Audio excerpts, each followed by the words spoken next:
नमस्कार दोस्तों, जय श्री कृष्ण। फिर से एक बार स्वागत है आप सबों को हमारे चैनल स्टोरी हेवन के साथ। आज हम फिर हाजिर हुए हैं एक नई जानकारी लेकर। तो चलिए शुरू करते हैं। जो मनुष्य गीता की बातों को अपनाते हैं उनका जीवन संवर जाता है। इसका अनुसरण करने से व्यक्ति अंदर से मजबूत बनता है। गीता में लिखा है कि किसी को धोखा देना एक कर्ज की तरह होता है। श्रीमद् भगवद गीता में भगवान कृष्ण के उपदेशों का वर्णन है। गीता के ये उपदेश श्री कृष्ण ने महाभारत युद्ध के दौरान अर्जुन को दिए थे। गीता में दिए उपदेश आज भी उतने ही प्रासंगिक है और मनुष्य को जीवन जीने की सही राह दिखाते हैं। गीता की बातों को जीवन में अपनाने से व्यक्ति को खूब तरक्की मिलती है। श्रीमद् भगवद गीता की बातों को अपनाने से जीवन संवर जाता है। इन बातों का अनुसरण करने से व्यक्ति अंदर से क्रोध और ईर्ष्या को खत्म कर देता है। गीता में श्री कृष्ण ने बताया है कि किसी को धोखा देना एक कर्ज की तरह होता है। आखिर क्यों? गीता में श्री कृष्ण कहते हैं कि किसी को धोखा देना एक कर्ज है जो आपको किसी और के हाथों एक न एक दिन जरूर मिलेगा। गीता में लिखा है कि समय का चक्र बहुत तेज चलता है, इसलिए ना तो अपने बल का अहंकार करें और ना ही अपने धन का। जीवन का हर दांव जीतना है तो बल से ज़्यादा बुद्धि का उपयोग करें, क्योंकि बल लड़ना सिखाता है और बुद्धि जीतना।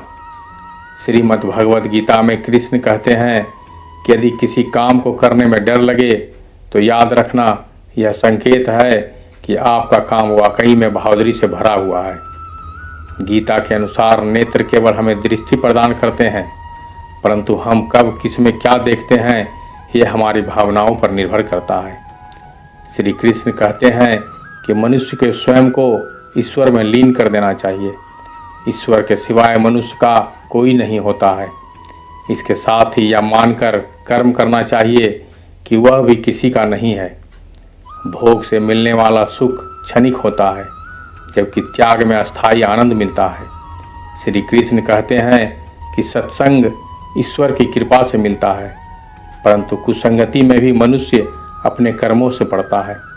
गीता के अनुसार जीत और हार आपकी सोच पर निर्भर करती है। मान लो तो हार होगी और ठान लो तो जीत होगी। भूल कर भी किसी के साथ साझा ना करें। ये 5 सपने। हो सकता है धन का बड़ा नुकसान। सपने कई तरह के होते हैं, कुछ अच्छे और कुछ बुरे, लेकिन कुछ सपने ऐसे होते हैं जो किसी के भी साथ साझा नहीं करना चाहिए, क्योंकि इस तरह के सपने साझा करने से उनका प्रभाव कम हो जाता है। आइए जानते हैं किन 5 सपनों को किसी के साथ साझा नहीं करना चाहिए। सपने हर एक व्यक्ति को आता है, शायद ही कोई ऐसा हो जिसे सपने नहीं आते हों। सपनों की दुनिया को लेकर स्वप्न शास्त्र में बहुत सी जानकारियाँ दी गई है। स्वप्न शास्त्र के अनुसार हर सपने का कुछ न कुछ अर्थ जरूर होता है। हमें अक्सर जो सपने आते हैं वह हम तुरंत अपनों के साथ या फिर दोस्तों के साथ साझा कर लेते हैं, लेकिन स्वप्न शास्त्र के अनुसार हर सपने हर किसी के साथ साझा नहीं करना चाहिए। आज हम आपको ऐसे सपनों के बारे में बताने जा रहे हैं, यदि वह आपको आते हैं तो आपको उन्हें किसी और के साथ साझा नहीं करना चाहिए, वरना आपको बड़ा आर्थिक नुकसान हो सकता है। सपनों में फूलों का बगीचा देखना। अगर आपको सपने में फूलों का बगीचा दिखाई देता हो तो स्वप्न शास्त्र के अनुसार इस तरह का सपना देखना अच्छा माना जाता है। इस तरह के सपने आने का अर्थ है कि आपको कोई बड़ी खुशखबरी मिल सकती है। इस तरह का सपना आर्थिक मुनाफा होने का संकेत देता है। स्वप्न शास्त्र के अनुसार अगर किसी को इस तरह का सपना आता है तो उसे किसी को नहीं बताना चाहिए, वरना उसका प्रभाव कम हो जाता है। चांदी से भरा कलश। यदि आपको सपने में चांदी से भरा हुआ कलश नज़र आता है तो इस तरह का सपने बहुत ही शुभ माना जाता है। स्वप्न शास्त्र के अनुसार इस तरह का सपना आना जीवन में अच्छे दिन आने का संकेत देता है। इस तरह का सपना इशारा करता है कि आने वाले भविष्य में आपके अच्छे दिन आने वाले हैं। इस तरह का सपना आने पर किसी दूसरों के बारे में ना बताएं। सपनों में माता पिता को पानी पिलाते देखना। अगर आपको सपने कभी दिखाई पड़े कि आप अपने माता पिता को पानी पिला रहे हैं तो इस तरह का सपना बहुत ही शुभ माना जाता है। इस तरह का सपना इन बातों का संकेत है कि आने वाले भविष्य में आपकी खूब तरक्की होने वाली है।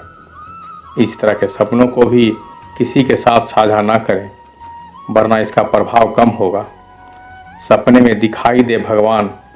अगर आपको सपने में भगवान दिखाई देते हैं तो यह इस बात का संकेत है कि आपको जल्द ही कोई गुड न्यूज़ मिलने वाला है। अगर इस तरह के सपने आप किसी के साथ साझा करते हैं तो स्वप्न शास्त्र के अनुसार आपका बनते काम बिगड़ सकते हैं। इसलिए भूल कर भी इस तरह का सपना किसी के साथ साझा ना करें। सपने में खुद की मृत्यु होते देखना। अगर आपको सपने में दिखाई देता है कि आपकी मृत्यु हो गई है या फिर किसी और की मृत्यु हो गई है तो इस तरह के सपने को भी किसी के साथ साझा ना करें। ऐसा कहा जाता है कि इस तरह के सपने दूसरों के साथ साझा करने से खुशियों को नज़र लग जाती है।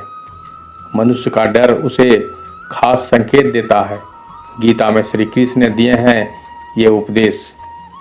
श्रीमद् भगवद गीता में भगवान कृष्ण के उपदेशों का वर्णन है जो इस महाभारत के दौरान अर्जुन को दिया है। ये पहले की लाइन में भी हम आपको बता चुके हैं। श्रीमद् भगवद गीता में कृष्ण कहते हैं कि यदि किसी काम को करने में डर लगे तो याद रखना यह संकेत है आपका काम वाकई ही बहादुरी से भरा हुआ होगा। गीता के अनुसार नेत्र केवल हमें दृष्टि प्रदान करते हैं, परंतु हम कब किस में क्या देखते हैं यह हमारी भावनाओं पर निर्भर करता है।